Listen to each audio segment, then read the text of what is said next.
All right. This is the game. It says so right here.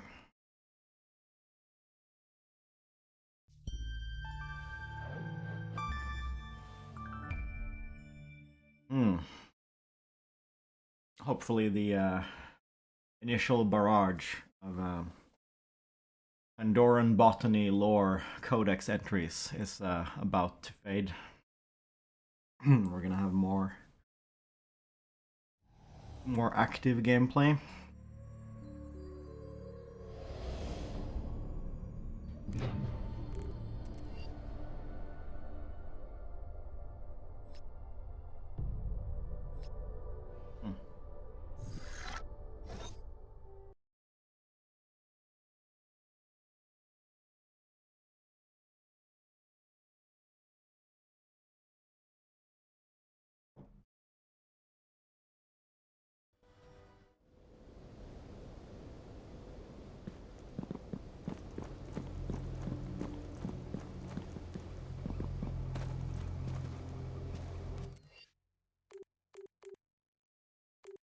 Hmm. Teleport.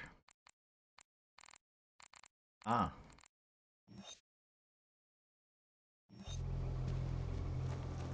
Head to forward base. I'm sure you'll find Officer Midori there. Forward.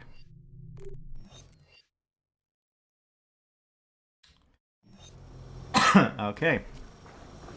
So we just take this.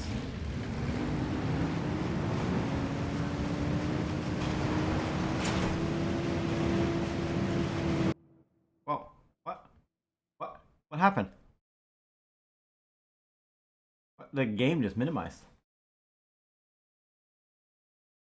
Why?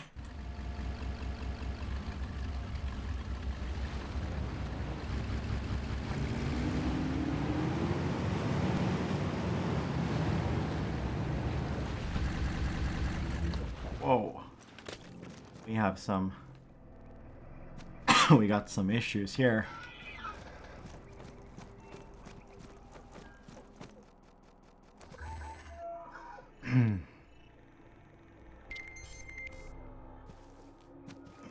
Hexapede.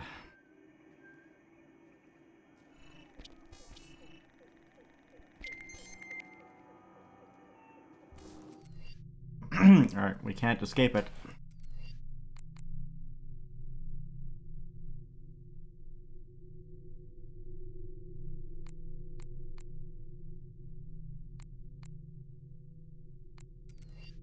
Main pod.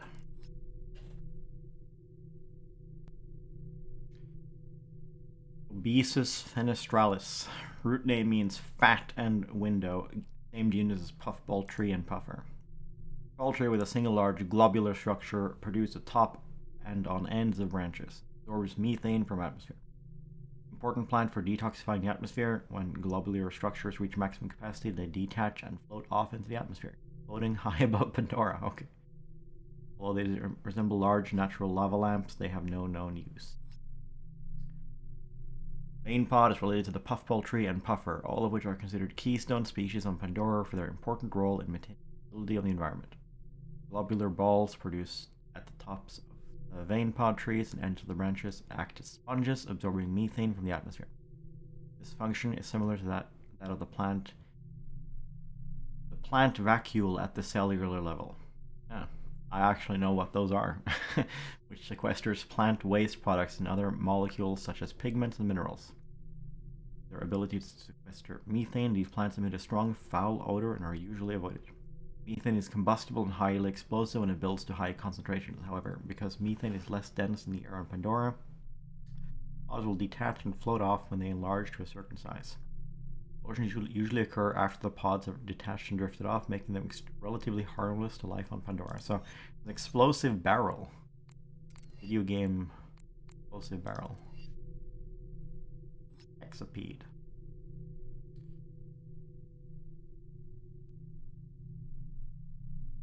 Blue six-legged deer.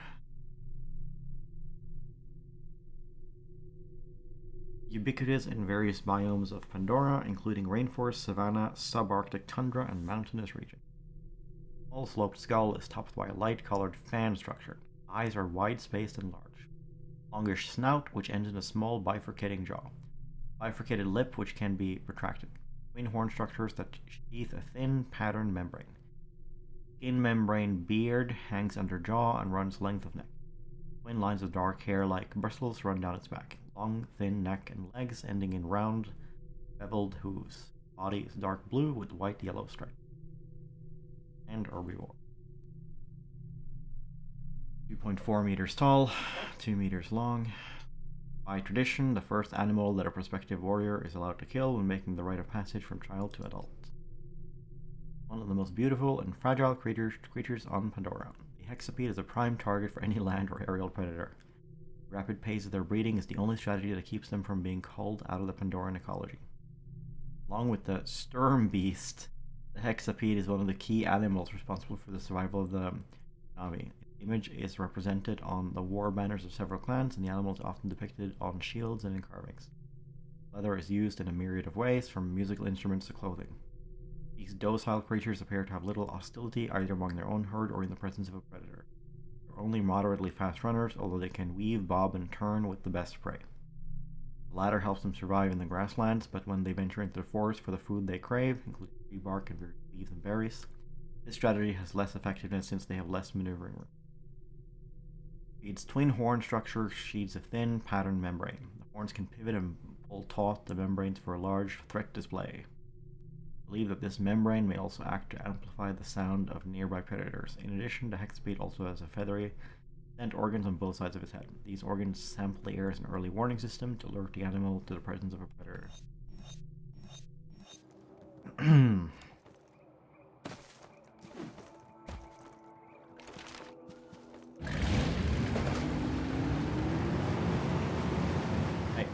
I sort of feel like this thing should have like shooty guns. Am I wrong?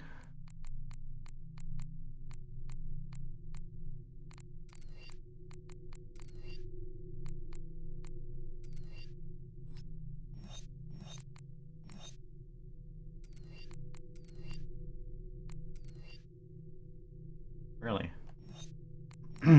Yeah, I guess it's moving around. And for running over animals.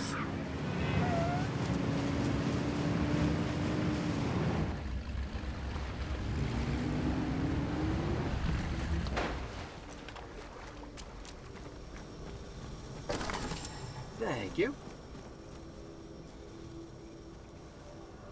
Yeah, I'm not talkative.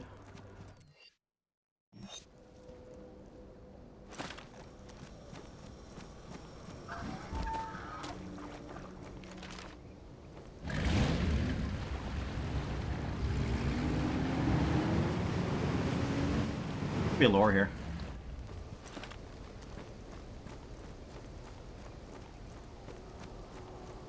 I have a hunch. No?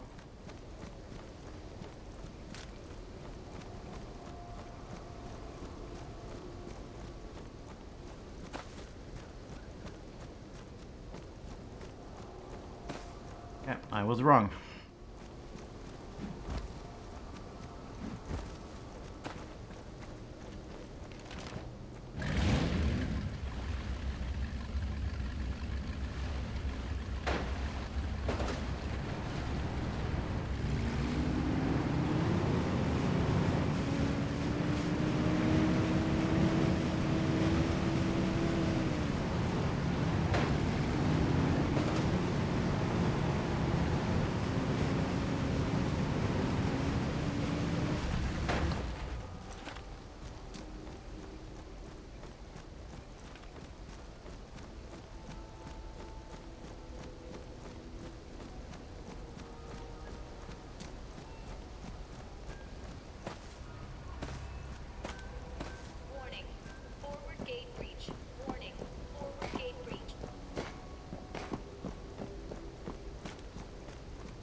Kensington just radioed. He was pretty impressed with you back there. And nothing impresses that guy. You're pretty good in a firefight. I need you to check in with Dalton. We've got even more problems along the fence line. Dalton. Wasn't he the guy stuck in the wire? That's him. Get to the fence, see what's going down.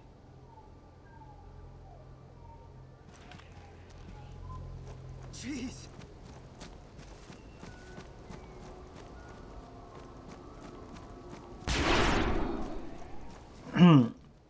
Damage reduction. I gotta organize. How do we organize those skills? Where are the skills? That's damage reduction, that's knockback, that's heal, and that's I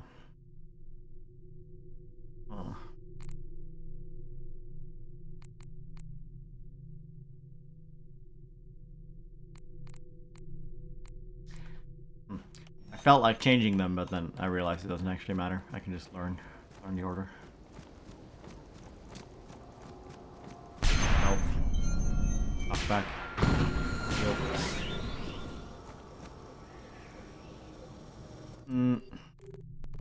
Actually, I will change it. So, the way I see it is like, heal should probably be here.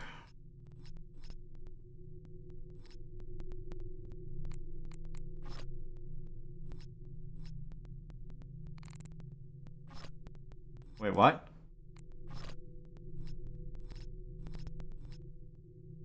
Can we have the same thing?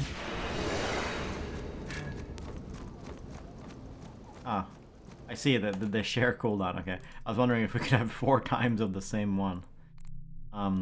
Yeah, we should probably have healing over here. We have the Zeta field here, and then we have the stealth. Wait, do we? Actually, we'll have the stealth here. We'll have the Zeta field here.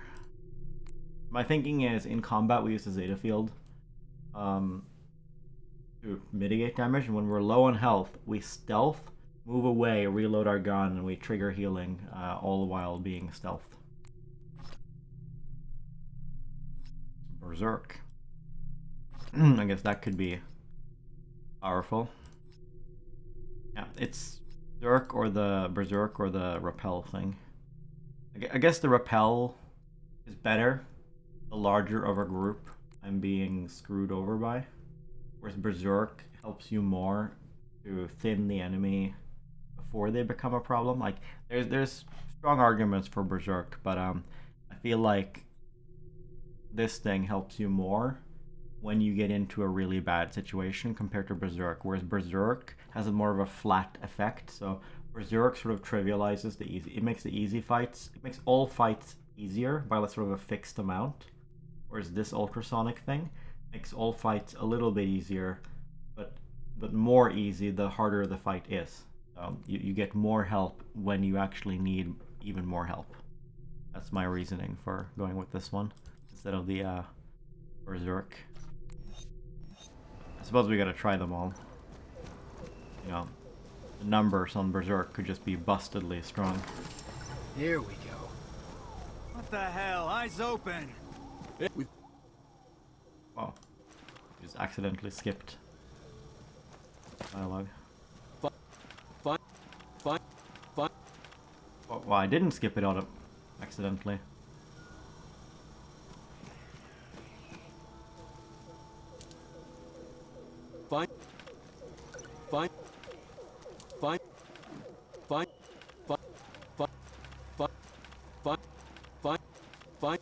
Find the breaches in the fence and reverse the pulse signal. We can't have Viper wolves flipping inside fence. That's what he's saying. Yeah, that was a missing. That's not fine. Where did I put? I guess I've forgotten where it was. Let's find this guy because it did talk about like missing audio.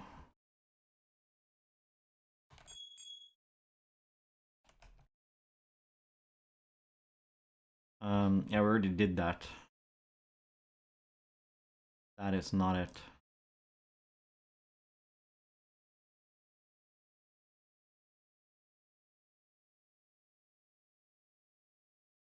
Hmm. Okay, well that's worrying. That's not something we like. I do. I also play EVE Online, trading items around.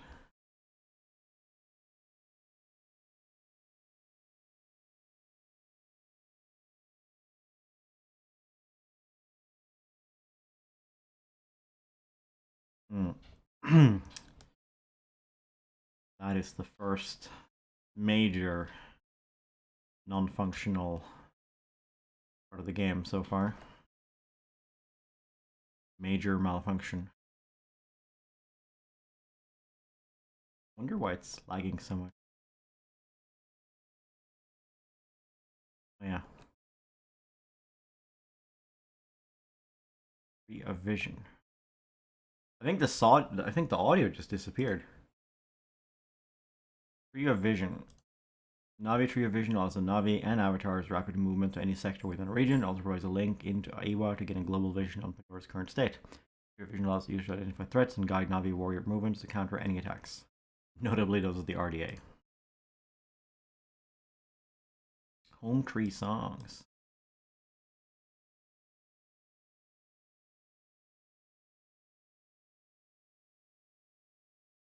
Unlike Aboriginal cultures on Earth, both men and women join in songs that revolve around home and hearth activities such as weaving, cooking, child rearing, and playing games with children. Home tree music is less rhythmic than hunting and battle music, often without any discernible pulse.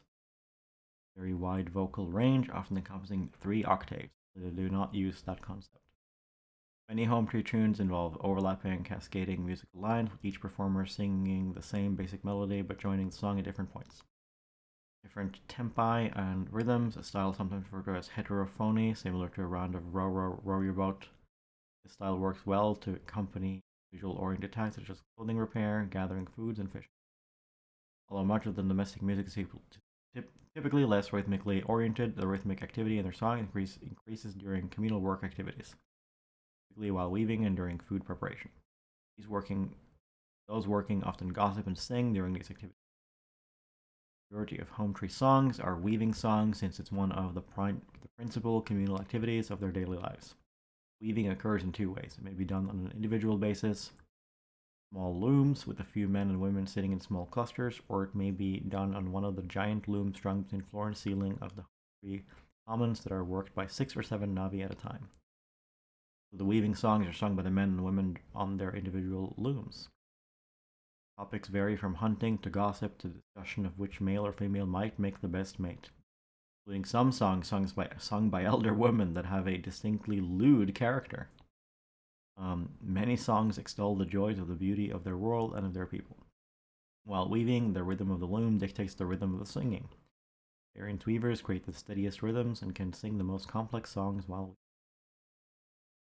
I'm not gonna sing because I can't sing IRL.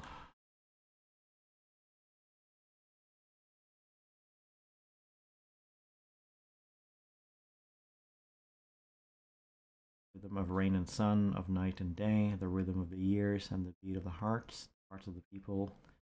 Me feels me. Yeah, this is the. Hey, this is that song from the movie. This is that super annoying song in the home tree scene. Yeah. I weave the rhythm in yellow and blue, and the rhythm of the years, the spiral of the lives, lives of the people fills me.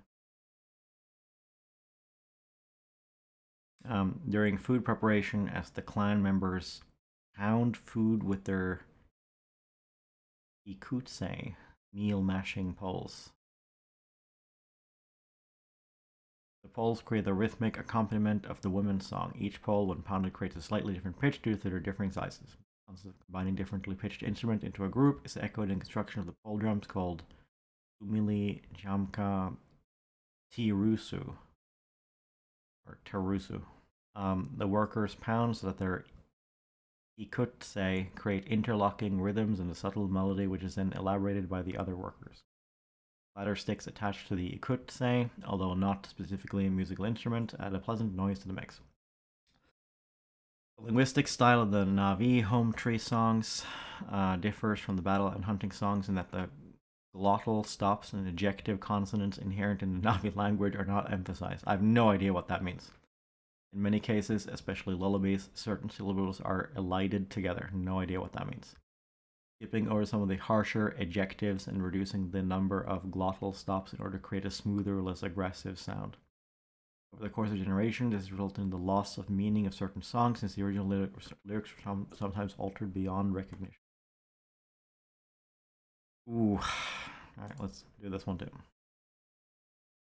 Navi songs. Songs hold a powerful place in the hearts of all Navi. The history of Pandora is kept in two ways: through the neural network of Awa, which contains memories of all things that once lived and linked to her, and in the form of oral storytelling and song. Like Irish bards or Greek epic poems, the history of the Navi is spoken, not written. People are not remembered by grave markers, but by the stories of their lives as recited by the songs of the clan.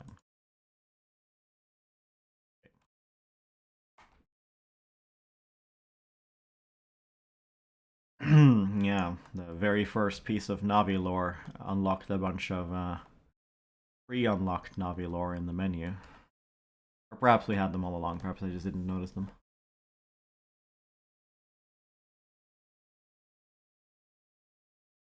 Alright, so we're going over there. But why is the audio now gone? I feel like I don't want to play the game without audio. Gotta restart it.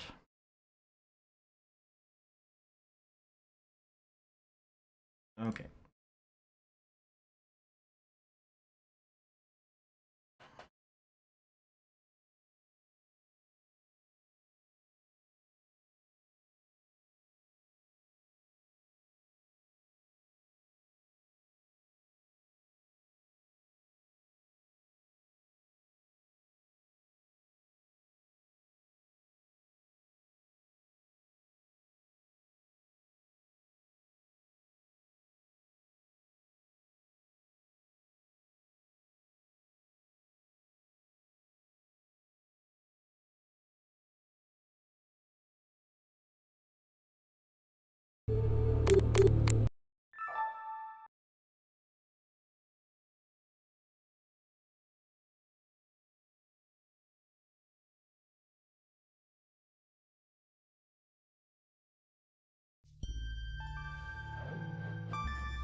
Is it just me, or is that an avatar face on that main menu login screen, or the main menu start menu? I feel like it looks a little bit like George Milei, the guy who got elected president of Argentina just recently. It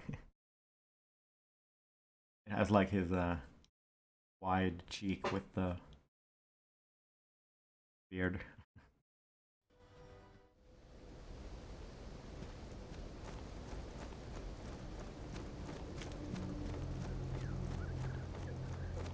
Alright, so number 1 is the damage stopping field. 2 is number 1 is repulsor. 2 is damage stopping. 3 is stealth. 4 is healing. Repulsor, damage stop, stealth. Yes. Got it.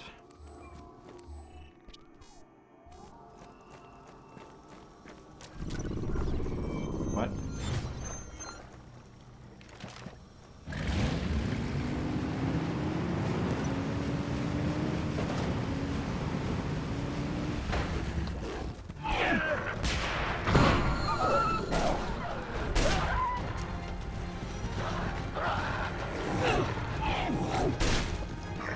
Holy fuck!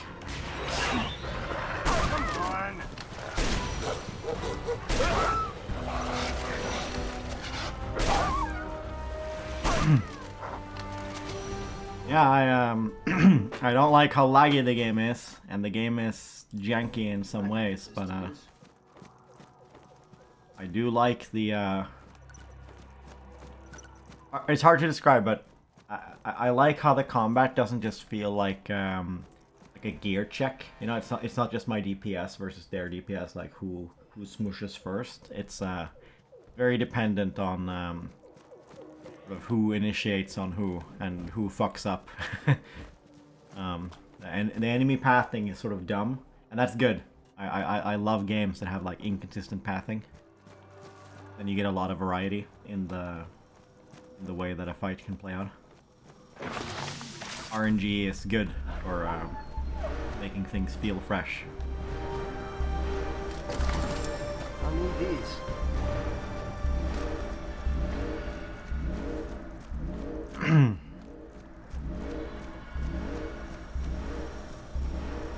Am I supposed to go in here?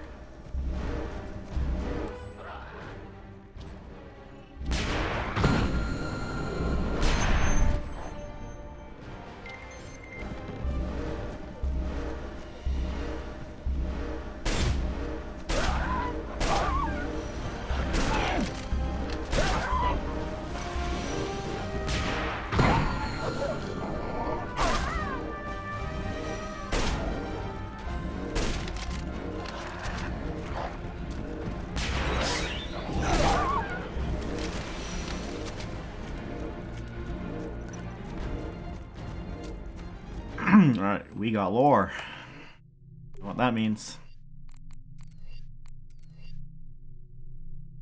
It's the same enemy but colored red. the old school video game tactic. A member of the Viperable family, the Galactonatus, is notable for a self-healing enzyme in his bloodstream that makes it a difficult beast to subdue. Well, luckily we're one-shotting with the shotgun.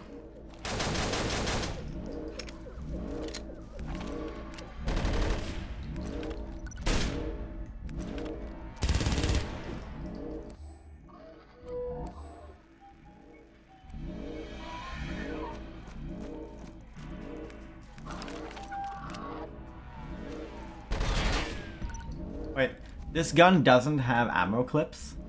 It's literally perfect. You never need to reload.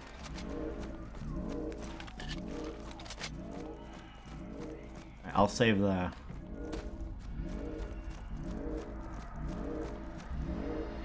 Go up here. Can! I love this. This is janky as hell, but I really love that okay. Yeah, this makes sense. I like games that let you do this. I like games that don't have like the invisible wall everywhere, you know. I like that you're allowed to try to you know, Skyrim mountain climb all over the place. The compass sort of shows you like where the invisible walls sort of are, but the map isn't actually like a full prison. Like it does seem you can just kind of push yourself into all kinds of places. I'm trying to get up to this platform here.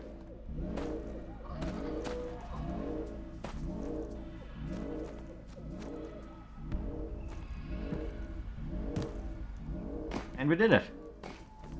Right.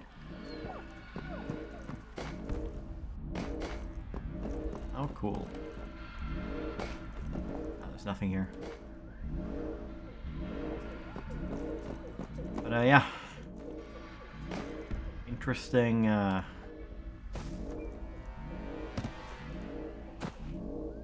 Interesting that the game gives you that freedom to try.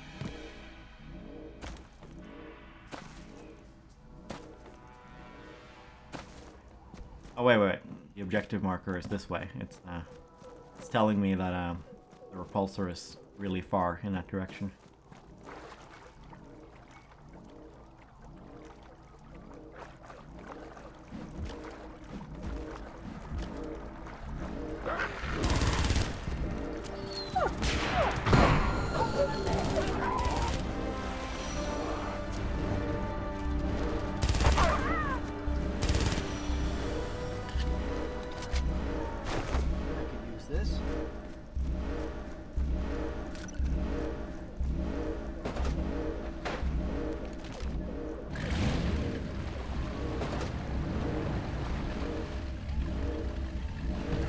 that a plant I don't have?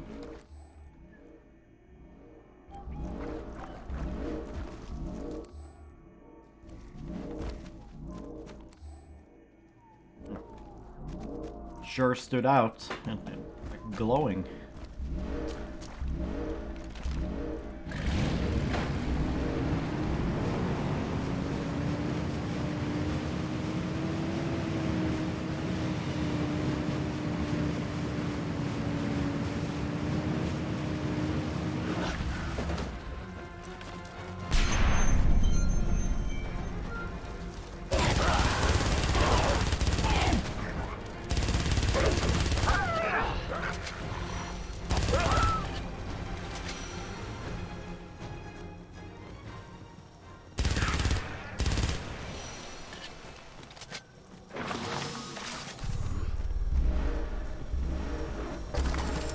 I'll need these.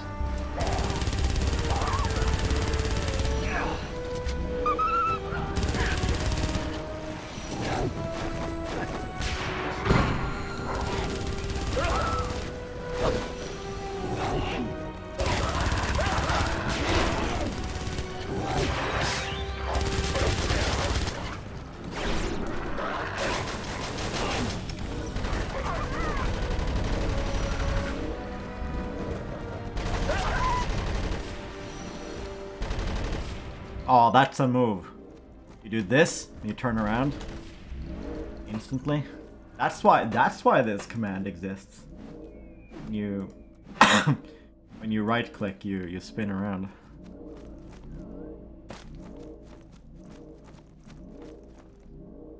Ah, we found an invisible wall.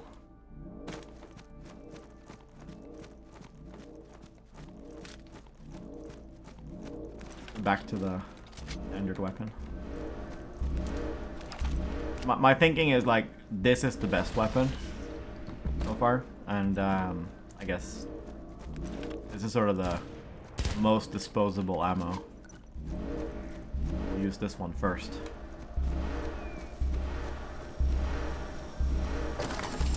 I'll need these. This ammo is not that rare.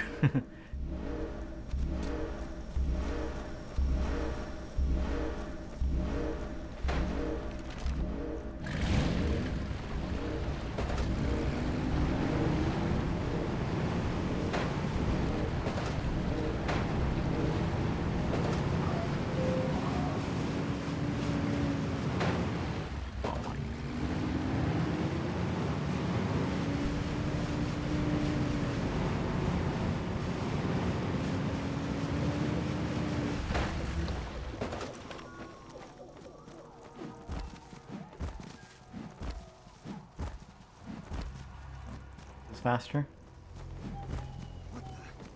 Is there GoldenEye? GoldenEye in this game? Ah, maybe. All the sonic pulses are fixed. No more Viper Wolves. Great. Officer Midori said to find her when you're done. Hey, listen, I told Falco you helped set the scan on that Navi village. Didn't want to steal your thunder. Appreciate it. No problem. He said watch the skies. He's sending a dragon ship to activate the scan. Watch for it, huh?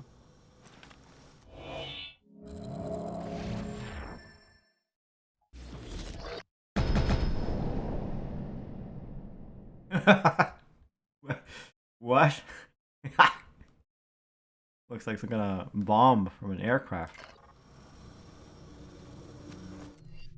We got to just get so much stuff. No, we're not allowed to replace the pistol.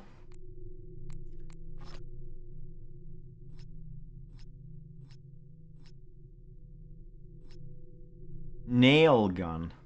Hammer. Flamethrower. What?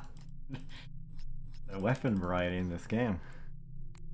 Let's try swapping out the assault rifle.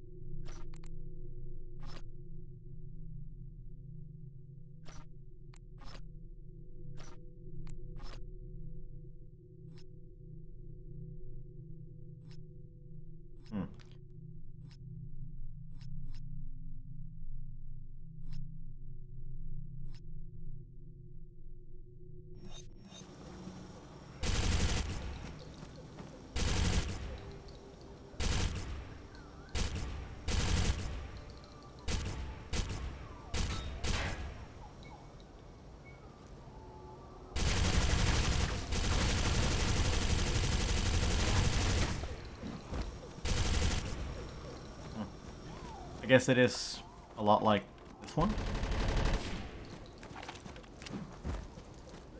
But like worse.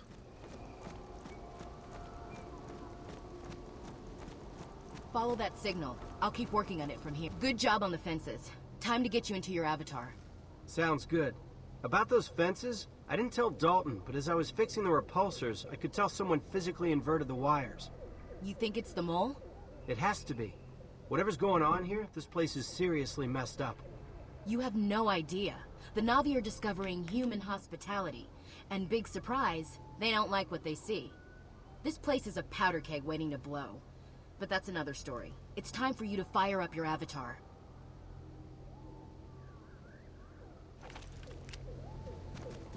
You trying to start something?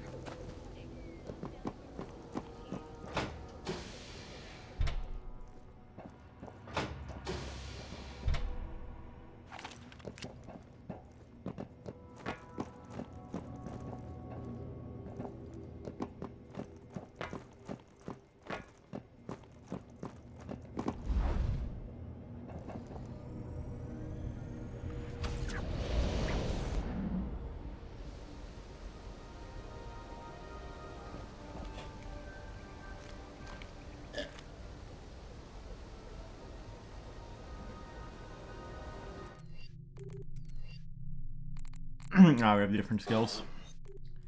Same weapons though? No? AVR.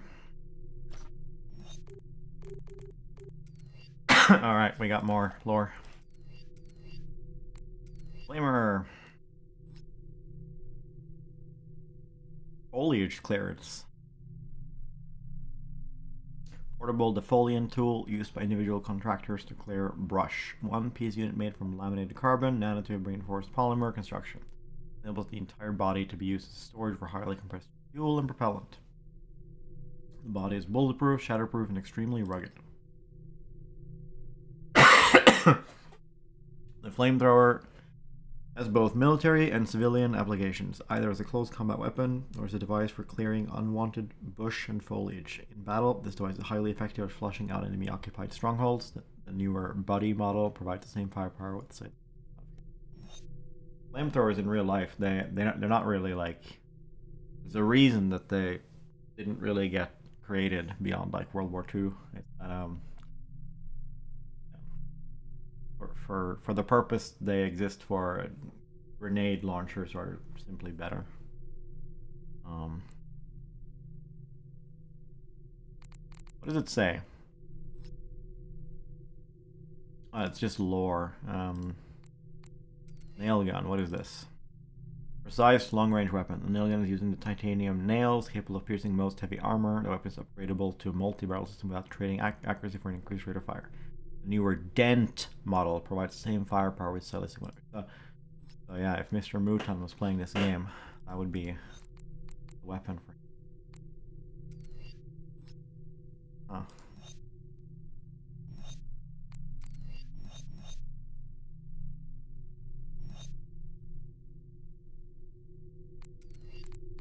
Did all of these, right? Done all of these. Ooh. Alright. We'll do one. Oh, that's a big one. Although Pandora is a satellite of Polyphemus, it's much more in common with Earth than with our moon. Fairly similar in size, atmosphere, and appearance, it has continents and islands surrounded by seas of familiar blue hue. Clouds range in color from fluffy white to towering dark thunderheads. Landforms have mountains, valleys, plains, lakes, and rivers. Plant life is everywhere. Forests and meadows cover much of the land, and rafts of floating seaweed dot the oceans. Vast herds of grazing animals roam the open prairie, and huge flying creatures fill the sky. Pandora is not Earth, and its paradise is deceiving. The nitrogen oxygen atmosphere is much denser than our own, can contain so much carbon dioxide, 19%, that humans who breathe it directly will rapidly become unconscious and die. Another toxic gas, hydrogen sulfide, is spewed out by hundreds of continually erupting volcanoes that riddle the moon. Lush plant life often contains chemicals that render it unfit for human food. Many of the species have poisonous thorns or ponds that burst and spray acid sap. Animal life is also dangerous to humans. Thickly armored hammerheads are unstoppable with standard issue assault rifles. Flying ikran or banshees swoop down to snatch the unwary. Many smaller animals and insects like the stingbeat and hellfire wasp have extremely potent venom. Native inhabitants are fierce warriors, and humans underestimate Navi capabilities at their own peril. Yet Pandora has a beauty unsurpassed by anything on Earth. On the rare, completely dark nights, every living thing blazes with phosphorescence of rainbow hues, a flashing, flickering phantasmagoria of images that completely hypnotize a newcomer. On a spiritual level, there is a strange harmony that pervades all Pandoran life. Few humans who embrace it experience a peace they have never known before. When astronomers turn a powerful space-based telescope towards the Alpha Centauri system and one of its planets, the Polyphemus, they were stunned to find a moon that had an atmosphere with the spectroscopic signatures of free oxygen and a concentration almost equal to Earth's. In the presence of oxygen, scientists believed that the moon could harbor life. Even more intriguing was the splitting of spectrographic lines that indicated the presence of intense magnetic fields, far stronger than any known outside of a star's interior. This spurred the construction of even larger space telescopes. They revealed Pandora to be a verdant, Earth-like world in the solar system nearest our own. A subsequent human unmanned mission led to discovery of a world teeming with plants, animals, and geological oddities. The research also discovered the source of the intense magnetic fields, a substance that had the remarkable property of high-temperature superconductivity. This substance, later named unobtainium, that made it financially feasible to launch the manned exploration of Pandora. But it was the image of the Navi that empowered the world to come together to launch the first manned missions to another star system. Physical description. Pandora's diameter is 3/4 of Earth's, its mass is about half of Earth, and the surface gravity is about 20% less. The unusually high concentrations of carbon dioxide and xenon in the air make it 20% denser than Earth's atmosphere. Pandora was able to retain such a deep atmosphere in spite of its small size because it orbits between Polyphemus' two radiation belts, and they serve to deflect much of the stellar wind, which normally sweeps atoms away from the outer edges of the atmosphere. Pandora's physical construction resembles Earth's liquid iron core, a plastic mantle, and a semi-rigid crust. Like Earth, it has two internal heat sources: the disintegration of radioactive isotopes, energy from the gravitational collapse of its initial formation.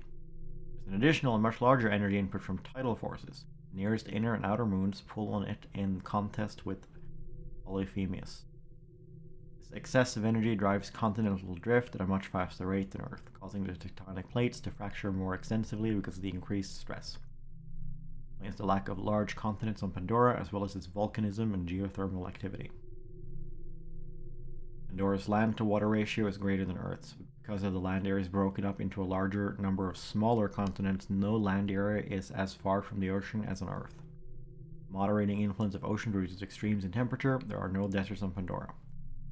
Polar ice caps that are smaller than Earth's exist, but because there are no land masses in the polar areas, the Pandoran ice caps are currently free-floating. As mentioned, Pandora is more volcanically active than Earth. There are vents both on the land and under the oceans. Many of the mountains and other surface features are of recent volcanic origin. Numerous hot springs and geysers dot the landscape, and there are several rivers that are almost boiling at the place where they erupt from underground aquifers. Ooh, what a word. All of these serve to maintain local concentration of hydrogen sulfide gas that are deadly to unprotected humans. Landforms are shaped extensively by the higher density atmosphere. Dust grains carried by the wind are larger and strike objects with greater energy. Exposed rock weathers more rapidly, creating more sedimentary material to be carried away by rivers.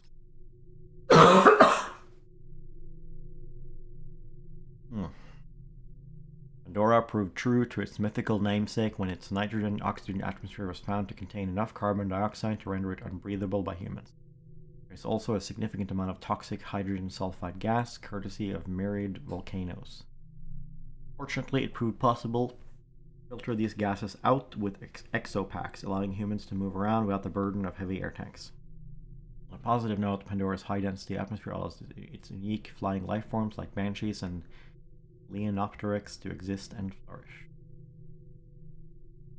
The increased air resistance within the 20% denser atmosphere has a number of effects. Lower terminal velocity. Combined with Pandora's 20% low gravity, a freely falling object's maximum speed is significantly less than on Earth. A Navi who happens to fall from a flying banshee has a good chance of surviving uninjured if they're over a forested area. They can grab the large flat leaves as they fall past, gradually slow their speed before hitting the ground. Even over water, falling spread eagle can reduce their speed sufficiently to allow impact with the surface that will not knock them unconscious. It's also possible, by appropriately angling the body, to glide significant distances horizontally during the descent, possibly terminate the fall in a more desirable spot. Increased mass of the denser air means that more force is required to accelerate as it's moved out of the path of a moving object. Humans on Pandora experience this when they try to run. It feels like there is a wind blowing against them, even though the air is still. They are further hampered by the fact that they reduced gravity causes their boots to slip more readily on paved or smooth surfaces, giving them less traction to force their bodies forward. Navi compensate for this loss of frictional force by curling their large toes into the soft ground. Pandoran six-legged animals use their many feet to gain a purchase on protruding rocks or small crevices.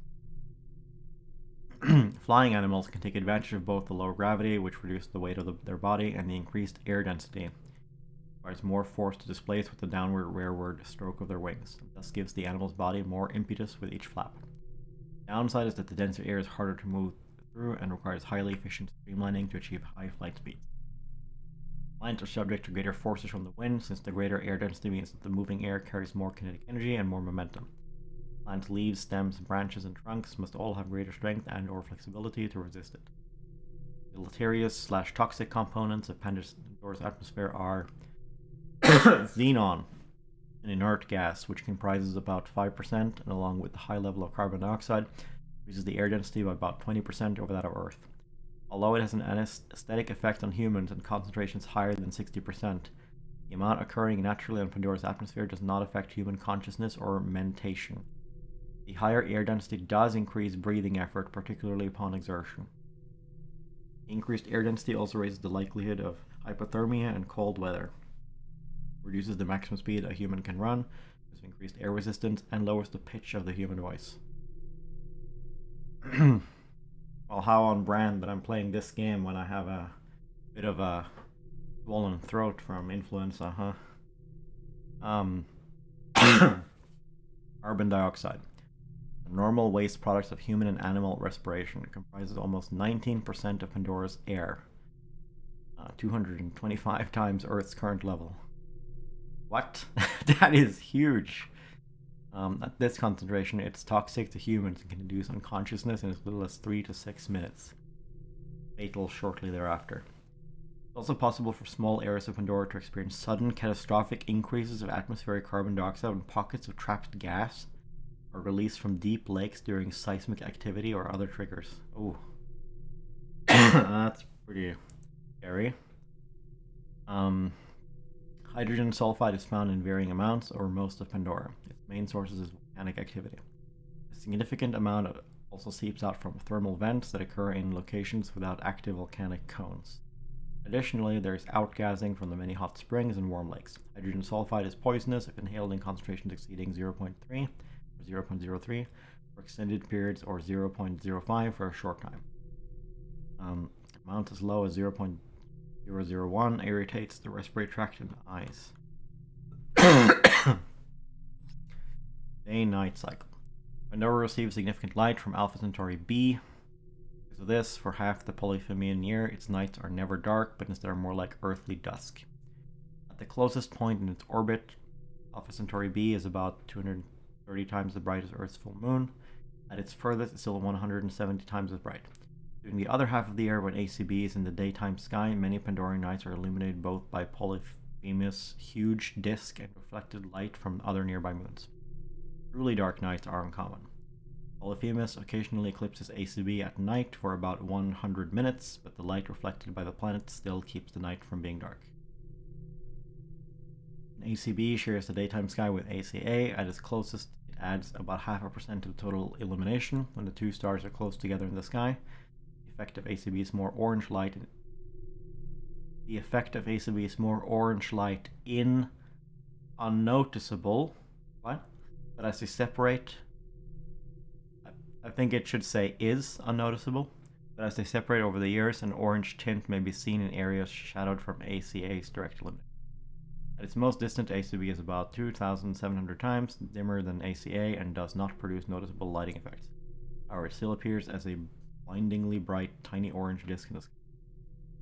With its high axial tilt of 29 degrees, Pandora exhibits considerable annual variation in the day-to-night ratio. In addition, its elliptical orbit produces seasonal temperature variations and a range in daytime illumination of about 10%. Magnets, how do they work? Pandora possesses a liquid iron core with circulating currents that produce a dipole field similar to Earth's. The field shields the surface from cosmic rays or material ejected from Alpha Centauri A, but unlike Earth, the intense magnetic field associated with Pandora's unobtainium deposits produce localized distortions to the worldwide field that can act as magnetic funnels. Anomalies can channel incoming particles ejected from the sun to the moon's surface. Any life form unlucky enough to be caught in one of these areas during a stellar flare event or coronal mass ejection will be quickly irradiated with the lethal dose. Depending on the type and amount of radiation, death can occur instantly as brain tissue is ionized and effectively shorts out. Be delayed for agonizing days or weeks as dehydration and loss of electrolytes caused by intractable vomiting and diarrhea takes its toll and blood begins to seep from mucous membranes.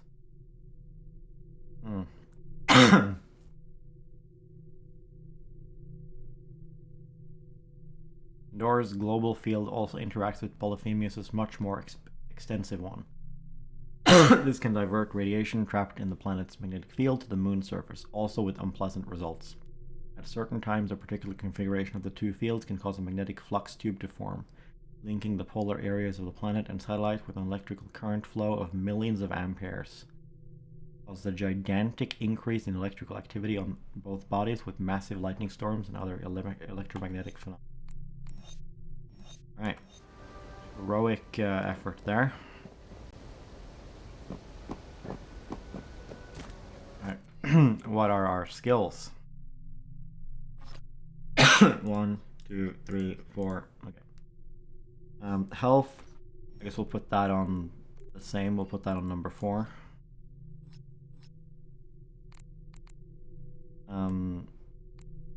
Then damage stealth goes on 3 if we have it. And then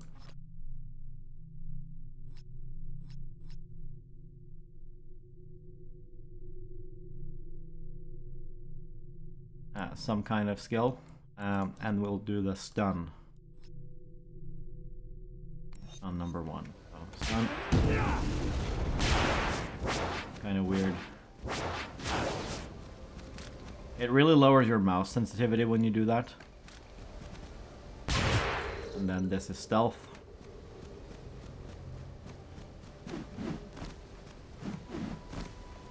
And that's heal. Well, you stay stealth for a while. That never fails to creep me out. Damn, you're tiny. Yeah, whatever. Listen, head over to meet Dr. Harper and his Avatar team. Harper's the chief of the Avatar program out here. He's a smart guy. You'll like him.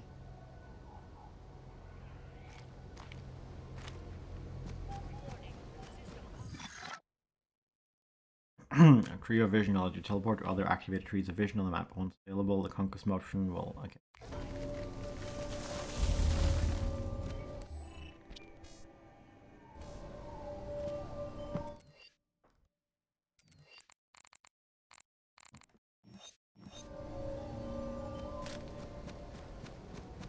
I'm noticing a distinct lack of vehicle. That's where you're going, Grunt. Nah, we're too big. So we'll do this.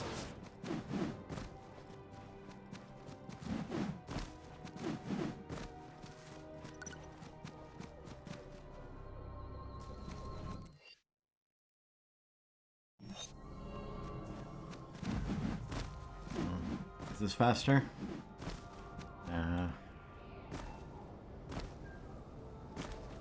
Oh.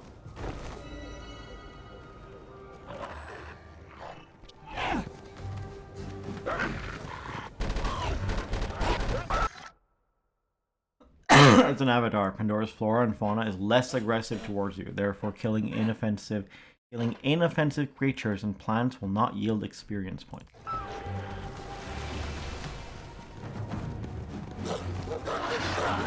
And we like, wait, it says I have infinite ammo? What?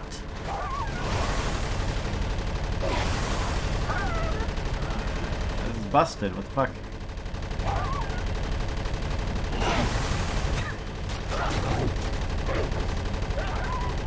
Alright.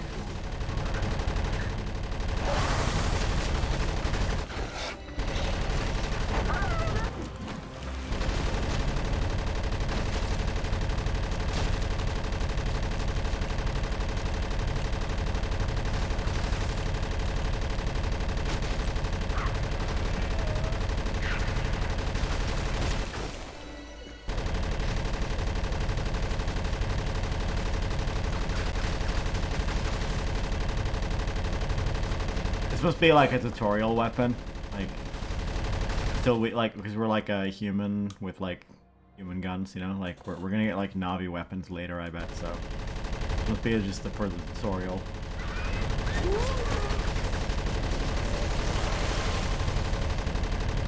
Oh yeah, right.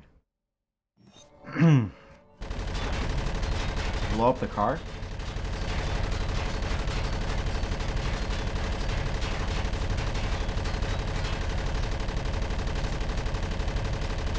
No friendly fire here. Dr. Harper, I presume. Oh, you must be Ryder. Let's get you up to speed. Straight to it, huh? My apologies. It's been one of those days. I'm sure we'll be the best of friends. Or the worst of enemies. I'm not here to make enemies. Then we'll get along just fine. Now, please, go and assist my associates.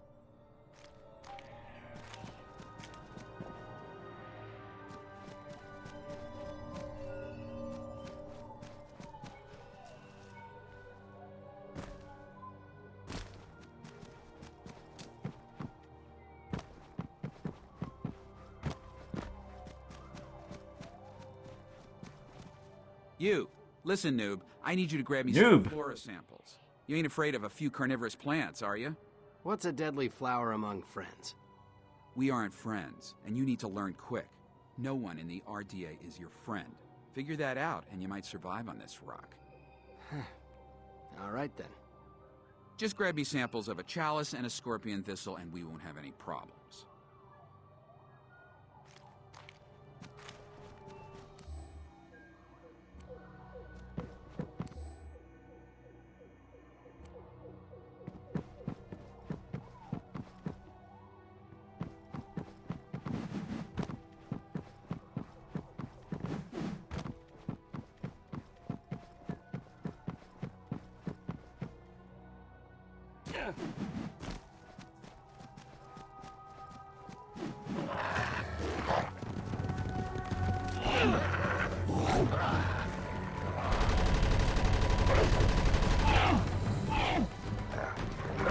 It's getting kind of spicy.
I don't actually need to kill them.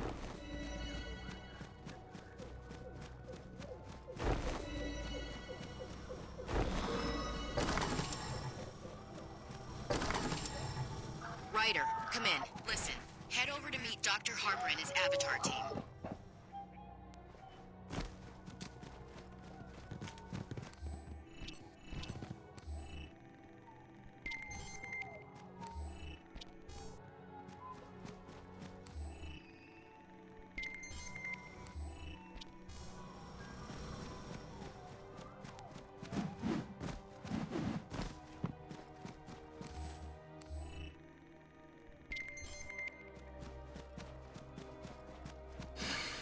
Alright, you know what that means.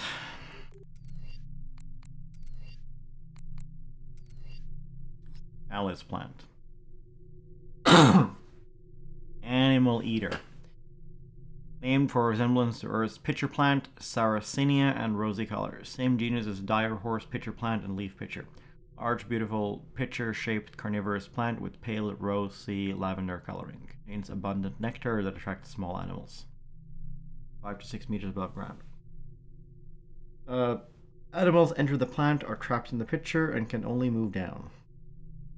Enzymes inside the plant body digest animals for nutrition.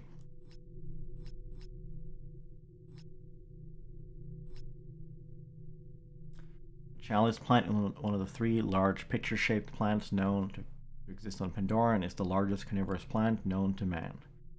A single large leaf is modified into a giant pitcher-shaped tube that is supported by small crop roots at the base. The plant has only a small root system and obtains most of its nutrition from digesting small animals rather than from absorption from the soil. Animals are attracted to nectar and crawl into the tubular plant, where they are unable to exit due to stiff, downward-pointing hairs inside. There they drown in water that collects in the pitcher, and digestive enzymes break down the animal's tissues for absorption by the plant.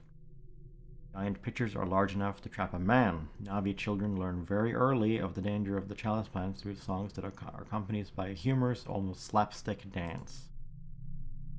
The chalice harbors a nest of hellfire wasps burrowed peacefully inside its belly. When any threats move within range of the chalice, a swarm of hellfire wasps will spew forth, attacking any null threats in the area. Throwing waves of these wasps will only bring forth more wasps, so that halt the hellfire wasp attacks, the chalice must be neutralized. Shoot grenades into the plant. Okay. Annelid. I cannot pronounce that.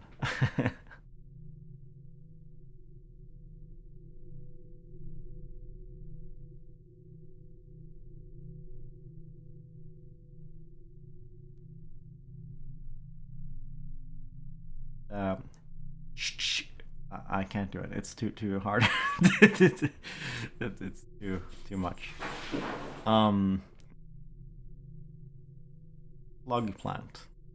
Shrub with woody base, thick leathery green stem above it, and no leaves. Slender stalks arise from the stem, bearing spore-filled sacs. 3 to 4 meters high. 1 to 1.5 meters wide. Cannelid stem is tough and leathery as a defense mechanism to prevent animals and insects from eating it. Used for vegetarian leather-like products such as shoes and socks. Cannelid has an unusual growth form with a basal woody stem and a thickened green stem above the base. No leaves are present, so the green stem is the site of photosynthesis and food production for the plant. Cannelid appears to be an evolutionary oddity and it has no flowers, rather has a long stalk with spore-filled sacs called sporangia, similar to ferns on Earth. As a woody, leafless, spore-bearing plant. Oh, hello. This is my dog, Fenris.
Similar to ferns on Earth. As a woody, leafless, spore-bearing plant, it would be considered a living fossil on Earth, most related to extinct ferns found in the fossil record. Tough, leathery epidermis of the cannelid is used for making parts of saddles, containers, drumheads, and other product as an alternative to leather. Potential to become a non-animal, low-impact material for shoes, handbags, and clothing. Some colonists in Pandora fashion attractive sandals from it and have noticed that the material is remarkably resistant to foot odor. More plants. Scorpion thistle. Impossible. Orpiflora maxima. Name means large scorpion-like plant. Large herbaceous plant with a single gigantic colorful flower at its tip. Flowers of the scorpion thistle are pollinated by large birds. Flowers exude an acidic liquid that clears the soil below the plant, promotes germination of seeds in a form of plant parenting. Plant sap is collected by Navi and used to make medicines and poison hunting darts that injure but do not kill prey.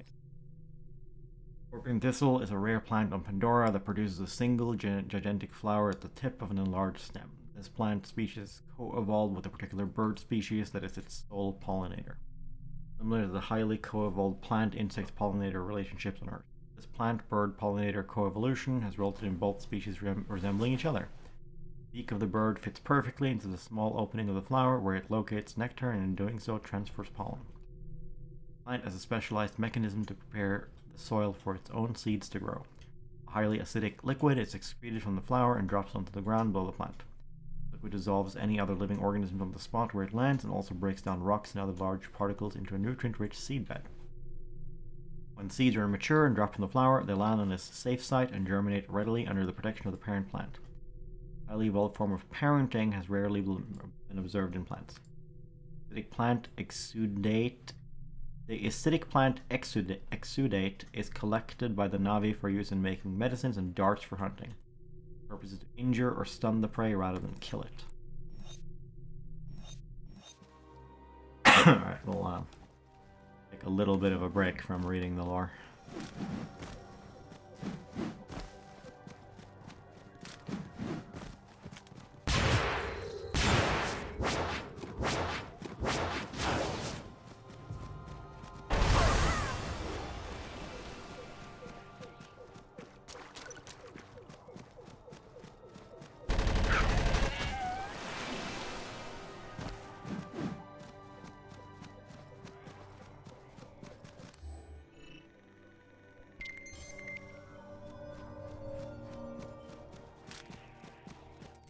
I guess we'll read.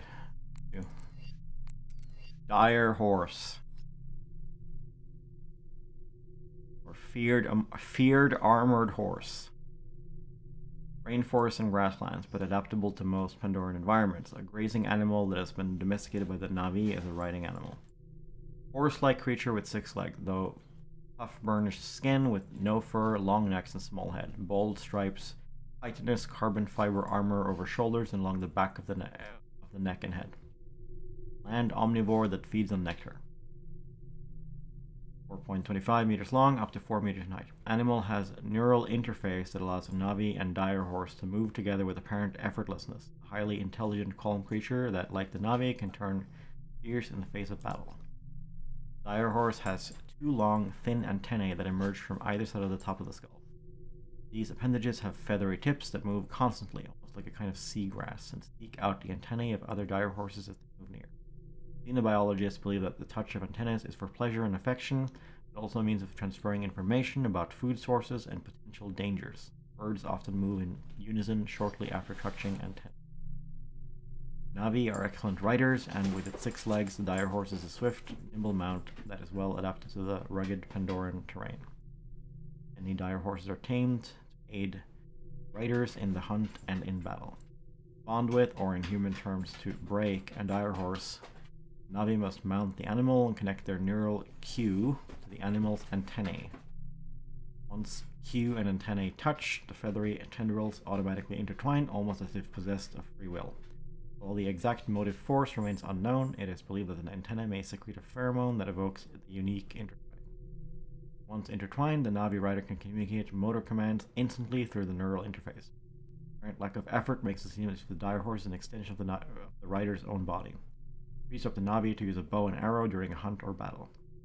Unlike the mountain banshees, however, the neural link made between rider and dire horse does not lead to a lifelong exclusive bond between a Navi and animal. While the Navi have their favorite mounts, it's possible and permissible to ride another clan member's dire horse.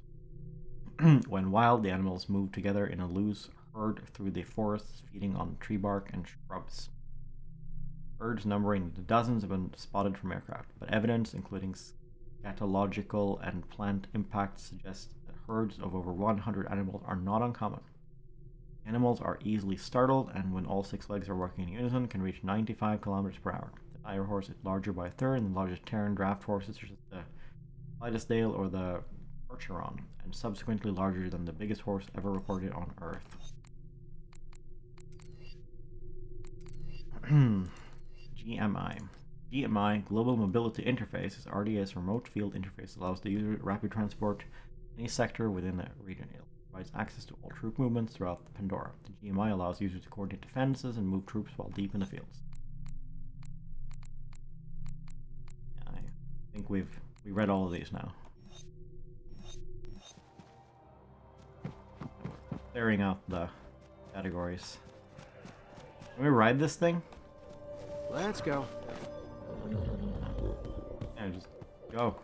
That's the vehicle. Should have used the vehicle.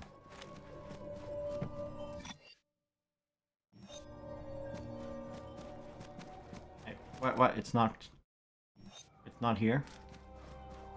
Oh, I guess we'll use the horse now. The horse go. Wait, what?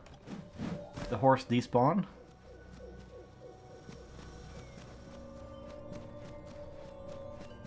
Oh. Did I miss it? Did I walk the wrong way around? Easy there. Alright.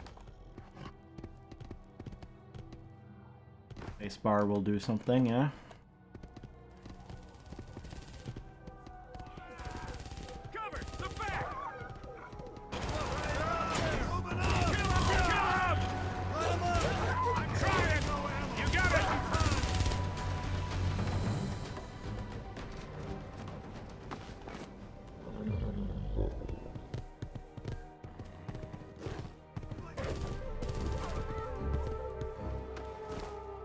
You gotta be careful because it can shoot the horse, I think. Unlike with the buggy.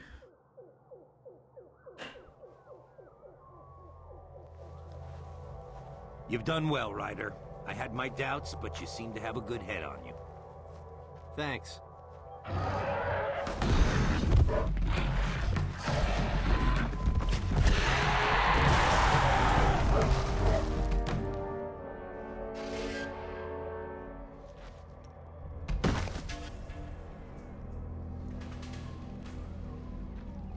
I am Tangela. I have expected you.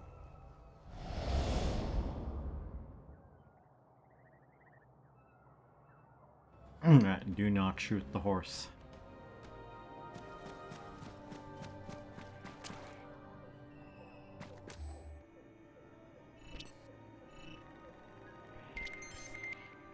Epstein? What? What? What? Hello? I guess he didn't kill himself. I guess he secretly went on a spaceship.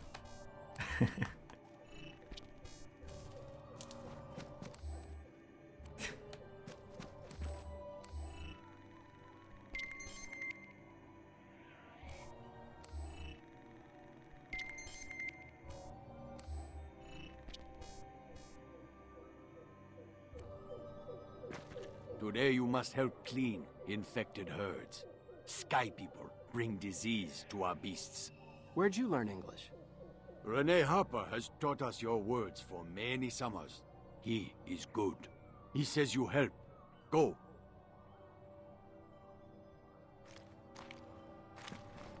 Sturm beast best. Stay calm. Sturm best. Dutch, I think it's Dutch, the best thing. Dutch is such a strange language. Like hyper German.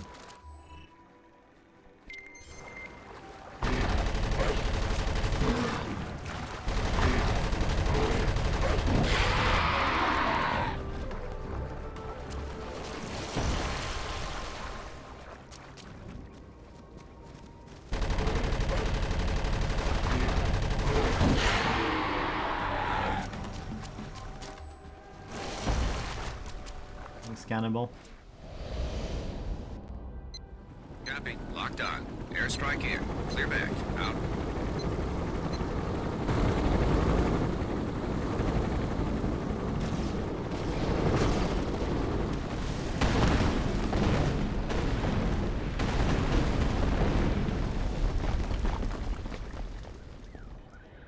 Ryder, come in. You better go see Falco. Yeah, what was that about? Well, I think now we don't know where we parked our horse.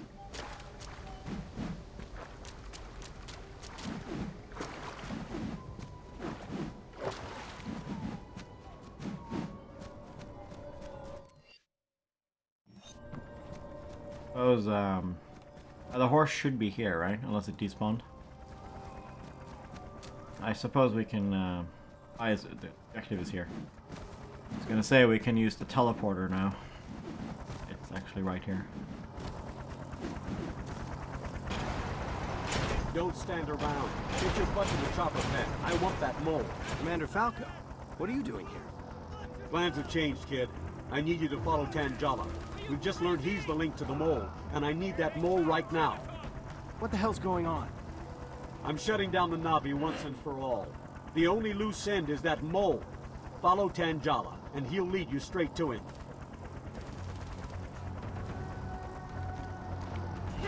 Okay.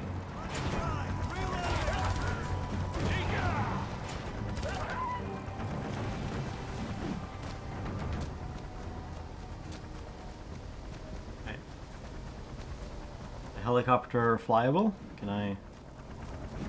Showing up as like a vehicle. Can I... How'd you get through basic? Follow Tangala.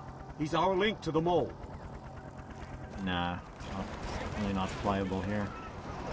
Probably not in general. I mean, with the way the map, visible walls sometimes.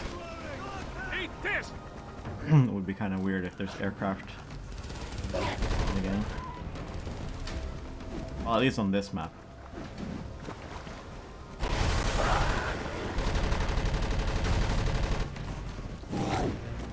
It's like impossible to aim on like moving targets.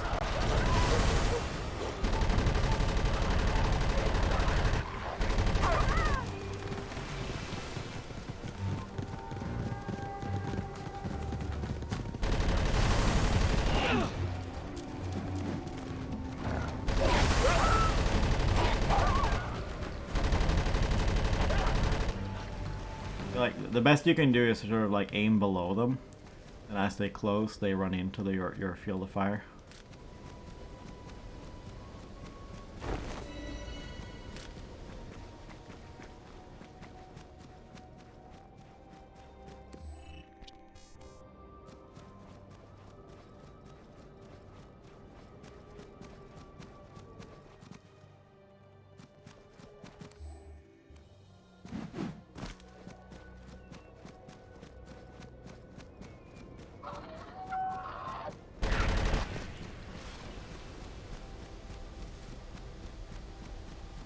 Alright, horse.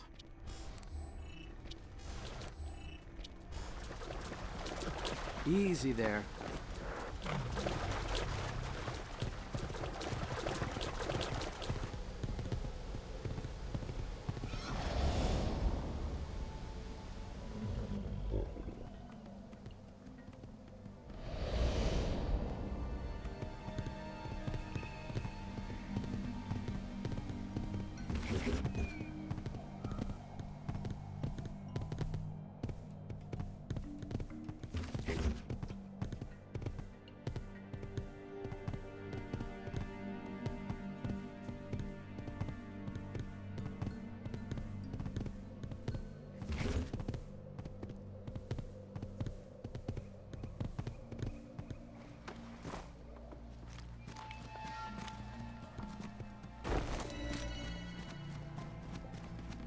Ah, the horse wanders off.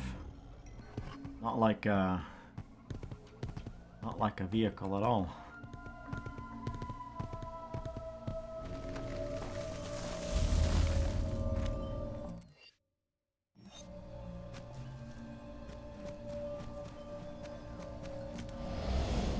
Commander Falco, What do you got, kid? it's Dr. Harper. I can see him right now with Tangela. Son of a bitch, Harper. All right, we're loading a Scorpion now. Get down there, and don't let Harper get away. Stay calm.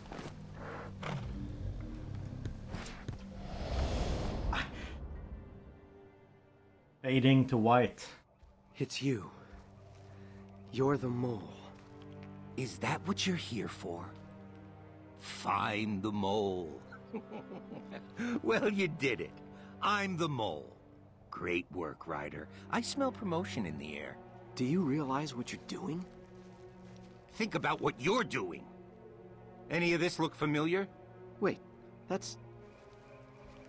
Yeah, that's where the Na'vi used to live.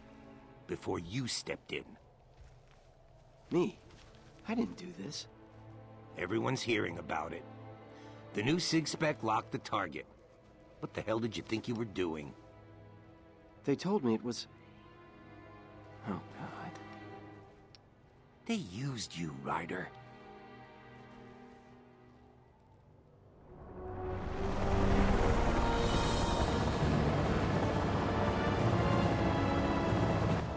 Falco and the RDA are finished.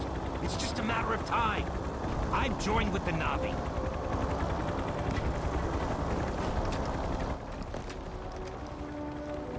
Give it up, Harper. Don't make this messy. The Na'vi could use you. It's now or never. We're two avatars against these guys. We can take them. Let's do it right now. Right now! Time's up! Ryder, I order you to shoot Harper. Listen to me, Ryder. We're two avatars. We can take out these troops. Oh, I see. Well, I guess I gotta walk my dog. It's about time to walk my dog. I walk him every 3 hours, so. I order you to shoot Harper. Yeah. I guess the question is, which one do we want to do first?